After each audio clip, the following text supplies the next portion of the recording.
Hello friends, welcome to get at जील। हम लोग कई सारे अभी भगवद गीता के श्लोक पे चर्चा किए हैं कि गेट के लिए हमारे लिए कैसे इंपॉर्टेंट है। गेट के लिए नहीं बल्कि पूरे जीवन के लिए हमारे लिए बहुत इंपॉर्टेंट है। पर हमारे सामने अभी 2 महीने गेट के बचे हैं, तो उसमें हम बस यही कहना चाहेंगे कि हर दिन हमें भगवद गीता पढ़ना है। आज जो श्लोक है उस श्लोक है, ये है 2.44 सेकेंड चैप्टर का 44वां श्लोक। भोग ऐश्वर्य प्रसक्तानां तया अपहृत चेतसां व्यवहार्यात्मिका बुद्धि समाधो न विधीयते।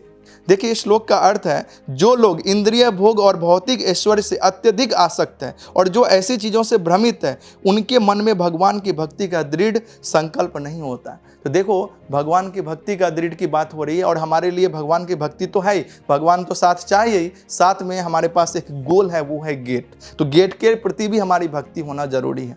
तो दोनों चीज़ जरूरी है।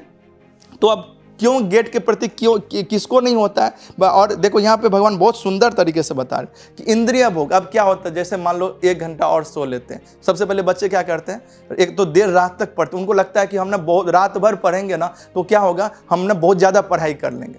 एक्चुअल में हमारी जो बॉडी है ना, देखो पूरे जितने जीव जंतु है ना, पशु पक्षी सब भी सूर्यास्त होने तक सब सो जाते हैं और सुबह 4 बजे सबकी ब्रह्ममुहूर्त के टाइम उठ जाते हैं। ऐसे ही हमारा बॉडी भी इसी प्रकृति के 5 तत्वों से मिलकर बना हुआ है। तो हमारा शरीर जो है ना, और दिमाग, माइंड जो है, जो जैसे माइंड कोई चीज़ कैच करता है। अब मेहनत तो कर लोगे रात भर जग करके, लेकिन आपका जो सुबह का टाइम है, जिस टाइम में आप उठ के पढ़ना चाहिए, वो टाइम आपका चला जाएगा। उस टाइम हमारा मन बहुत शांत होता है। तो कोशिश करो, बहुत सारे बच्चों से मैंने मिला है, उसका टाइम बिल्कुल अलग है। रात भर पढ़ते हैं, दिन भर सोते हैं। यही भगवद गीता में आगे भगवान ये भी बताते हैं कि कुछ लोग ऐसे होते हैं जो दिन का काम रात को करते, रात का काम दिन को करते हैं। तो इसीलिए सबसे बेस्ट वे है कि एक स्टूडेंट का जो जीवन होता है वो योगी जैसे होता है, तपस्वी होता है।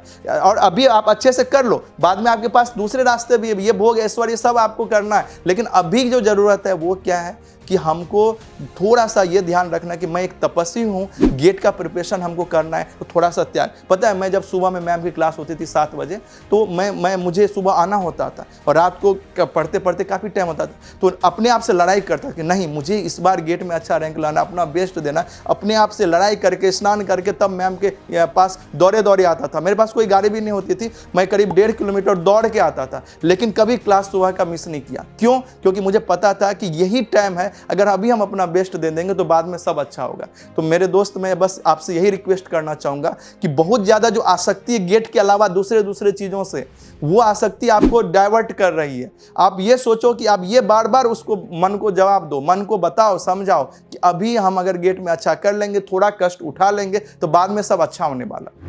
ये अगर आप अच्छा सोच लिए तो आप अपने मन को एक सही डायरेक्शन दे सकते हो। आगे आपको ये भी श्लोक मिलेगा कि मन जो हमारा शत्रु भी है, मन हमारा मित्र है। तो मन को कैसे डायरेक्शन दे, ये आपको नेक्स्ट श्लोक में हम चर्चा करेंगे आगे के वीडियो में। तो मैं आज बस यही रिक्वेस्ट करूंगा कि थोड़ा सा आसक्ति जो है वो गेट के प्रति बढ़ाओ और भगवान के प्रति भी बढ़ाओ कि भगवान हमारे साथ है। भगवान के इसलिए हम भगवद गीता पढ़ते हैं। भगवान के साथ होना इसलिए जरूरी है कि हर टाइम आपको जब भी डिमोटिवेशन होगा तो भगवान आपको बुद्धि प्रदान करेंगे। आगे भगवद गीता के श्लोक में आपको मिलेगा, जहाँ हम चर्चा करेंगे ददामि बुद्धि योगम। भगवान हमें बुद्धि प्रदान करते हैं ऐसे सिचुएशन में जहाँ पे हम कुछ नहीं सोच पाते, लेकिन अगर रेगुलर हम भगवद गीता पढ़ते हैं तो हमारे लाइफ की जो सोचने का वे है, हमारी जो कॉन्शसनेस है, वो चेंज होने लगता है। तो आज के वीडियो से हमें यही सीखने को मिलता है, जो अभी हमने श्लोक पढ़ा, कि हमको क्या करना चाहिए। हमें बहुत ज्यादा आसक्ति दूसरे तरफ नहीं रखना चाहिए। आसक्ति रखना है तो जो हमारे लक्ष्य है उसके प्रति और भगवान के प्रति आसक्ति रखना है। तो चलिए, ऑल द बेस्ट, अच्छे से पढ़िए,